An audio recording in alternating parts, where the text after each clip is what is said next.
What's going on? It's Justin Gibney, and this is another civic update. I know it's been a while, y'all. I had another child. Me and my wife had another child, so I took some time off. But we are back with the civic update, the AND campaign civic updates, trying to raise civic literacy among Christians so that as we go out into society, we can engage in a more informed and faithful manner. And also, as you know, the AND campaign wants to make sure that Christians are framing the issues for themselves, that we're framing the issues based on a biblical worldview and not allowing conservatives or progressives to frame the issue for us.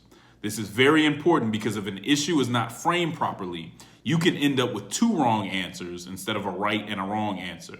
We have to frame the issues for ourselves based on the truth that we know that's been revealed through Scripture. And so the AND campaign is going to do our best to help you do that. And so thank you for joining me. As many of you may have heard, Jeffrey Epstein has been arrested. Jeffrey Epstein is a rich guy who has a lot of influential friends, and it's been an open secret for quite a while that Epstein has an affinity for underage girls. And so he basically flies around on his jets with his influential friends and preys on underage girls. And he has finally been arrested on child sex trafficking charges.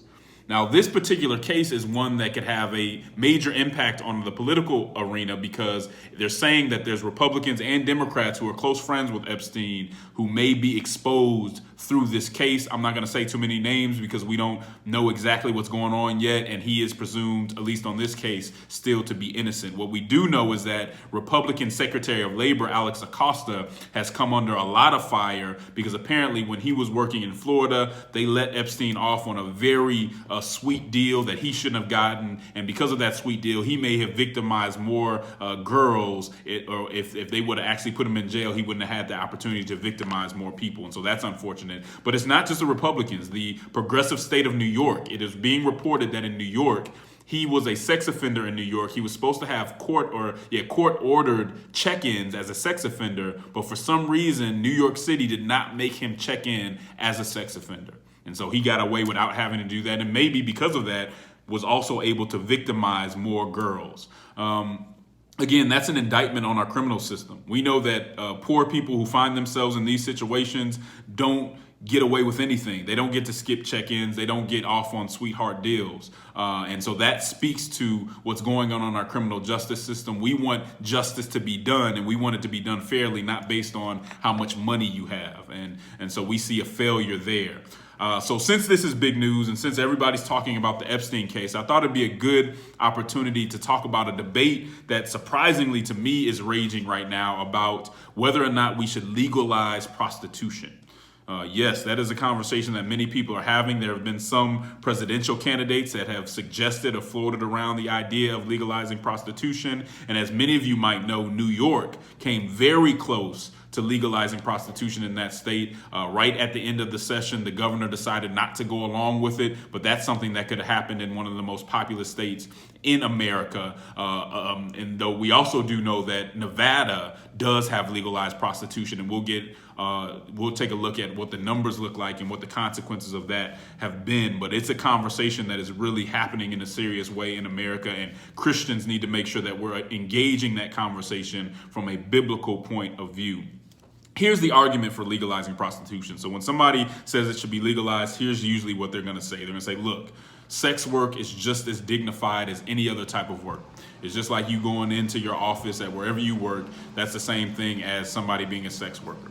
Another one of the arguments is, hey, we're a sex positive society.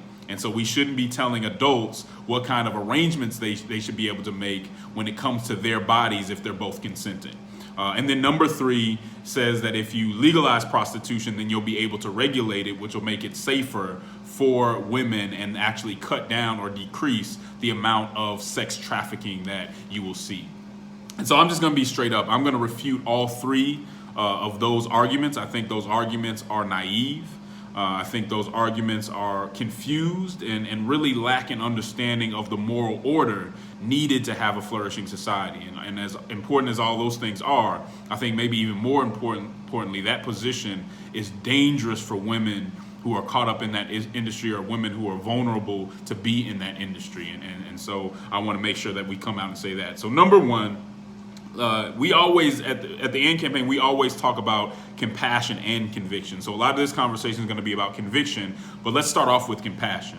While I do not think that sex work is dignified work, I want to separate that from the understanding that women who are caught up in prostitution do have human dignity because they are image bearers. And so in no way should you take this as me or the AND campaign coming down hard on the women who are caught up in that situation. The church should always be open to women who are in those situations and do everything that we can to help them out of that lifestyle. We see that Jesus cared about folks that were in these type of situations, and we should do the same. And so I want to be very clear that they do have dignity. And because they have dignity, that's my main argument as for why we should not make this a legal industry. Women who are in this industry are by definition being demeaned, right? By definition, they're being objectified. And many are being treated extremely violently just to satisfy somebody's sexual pleasure. That's not something that needs to be incentivized or normalized in our society, right? Not something that we want to see happen. Number two, the whole consent conversation. These are two consenting adults. Let them do what they want to do. That is a serious simplification of a much more complicated situation. When you're talking about allowing somebody to sell their bodies, you have to realize that this isn't the free and open choice that we talk about when we talk about consent in other areas. All right? It's not a free and open choice. Many of the women who are in prostitution were forced into prostitution through abuse. They're forced into prostitution because of poverty. They're forced into prostitution because of inequality.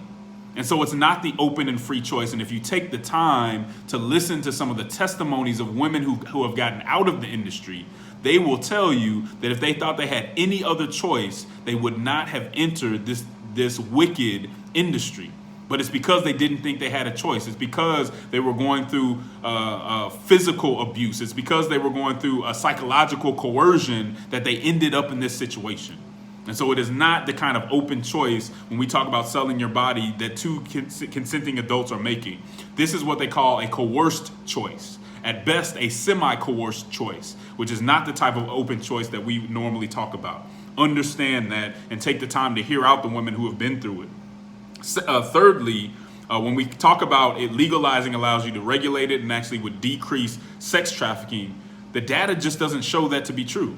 In fact, Stanford University recently did a study that showed the exact opposite, that legalizing prostitution did not lower the amount of sex trafficking. It just didn't happen. If you look at Germany, I think Germany legalized prostitution in 2002. The numbers of sex trafficking victims jumped way up, almost doubled the number of sex trafficking victims when they legalized prostitution. If you look at Nevada, Nevada has 63% more illegal prostitution than any other state. Only about 10% of the prostitution in Nevada is legal.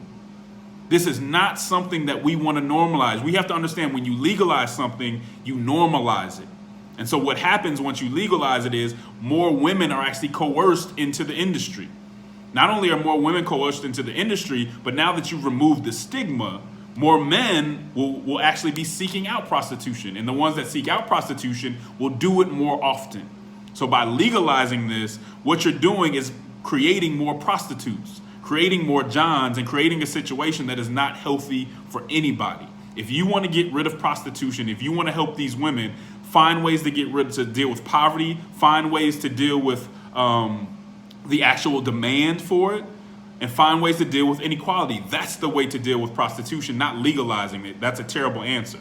Often we see sometimes candidates and sometimes interest groups, they fly these kind of trial balloons, right? Well, they'll say, well, let me put out there that we should legalize prostitution and see what people will say about it. When we see a trial balloon about something like this, we should shoot it down immediately and let people know that should never be an option. We should not legalize prostitution. I hope I clarified that issue for you a little bit. Thank you for joining me. As always, you can catch more commentary like this with me and Michael Ware on the Church Politics Podcast. You can get that on iTunes and everything else. Thank you for joining me. I'll be back next week. Y'all enjoy yourselves.